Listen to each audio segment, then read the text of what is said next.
What is the longest 5 minutes you have ever experienced? Being a kid and waiting for my mom to finish talking to friends. That ain't 5 minutes though. That's legit an hour. Not according to mom. Just 1 minute. 40 minutes later. Okay dear, it's time to leave. Asterisk CARRIES skeleton back to car.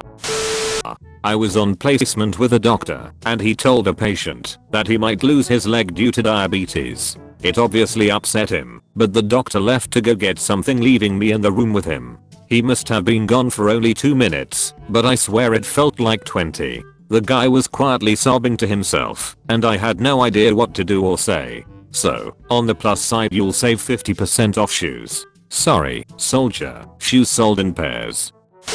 On the way to a toilet, trying to hold back destructive diarrhea in a public place. Then trying to silence your butthole as it sputters out in a bathroom stall, where there is a huge gap between the bottom of the door and the floor, and where every little sound seems to echo. Then cleaning up with fucking 1-ply toilet paper. I used to deal with this at least once a month from my period, sometimes vomit at the same time as diarrhea. I was in college, so every bathroom I had access to was a public bathroom. Sucked. Edit. Obligatory thank you, kind stranger. Also, for people saying you experience this, please talk to your OBGYN. There are birth controls that do wonders. I still get period shits, but no more vomit, and it's no longer so bad that I think I'm going to die. Not even close. Period shits are orchestrated by Satan. In 5th grade, while the principal was listing off the profanities, I searched on Google Earth. Fucking Austria.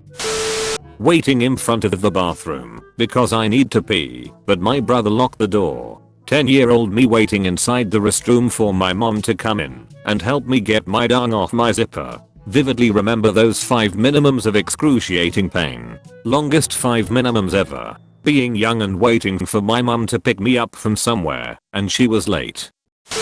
Waiting at the DMV line that lead to the true DMV line. Such a wonderful multicultural experience. The DMV really has it all. Disgruntled governmental employees, inefficient, on the verge of going postal. Best assortment of cultural representation you'll find in one place. They should have food vendors and bands playing all types of music. It should be a more celebratory experience.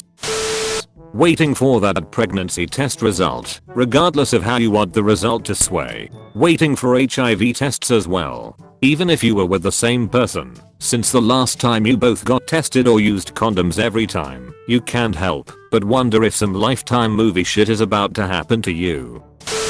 My son was silent when he was born. The doctor gave me a serious look, handed me the scissors to cut the umbilical cord, and then rushed my son to a table on the other side of the room. I moved to the head of the bed to tell my wife what a great job she did. I honestly have no idea how long it took to hear him cry, but those seconds/minutes were the longest year of my life. He turned 20 last month. I did a bungee jump off the Verzaska Dam in Ticino, Switzerland. Link. It's famous for being in the opening scene of GoldenEye. The jump itself was amazing, but as I bounced up and down after the initial jump, my body rotated, and the bungee cord kind of corkscrewed around my legs a couple of times. When the vertical motion finally stopped, I was hanging over a huge drop with a rocky riverbed below, and the cord wrapped right around my legs, giving the impression that it was all that was holding me up. The operators were shouting at me to remove my ankle from the twisted cord so that they could pull me back up.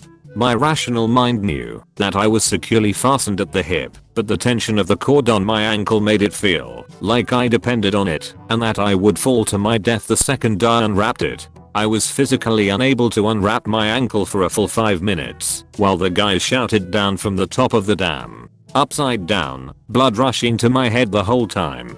Eventually I found the courage to unwrap my ankle, and everything was fine. But man, that was the longest, most horrible 5 minutes, upside down and being asked to go against every instinct of survival.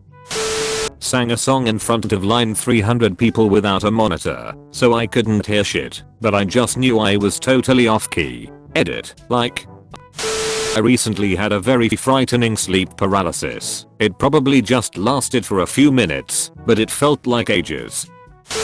6 months ago, anesthesia ended too soon. While the surgeon was still stitching up my knee after realigning my patella, there were still 3 stitches to go. I still can't decide what was the worst pain, the tourniquet on the top of my thigh or the stitches. When I was a kid, my mom told me to wait online at the supermarket, and then she went to go get some more things. The person who was at the cashier had just paid, and the lady in front of me began unloading her, not heavily packed, shopping cart. She had almost finished loading, and was about ready to pay when my mother finally reappeared.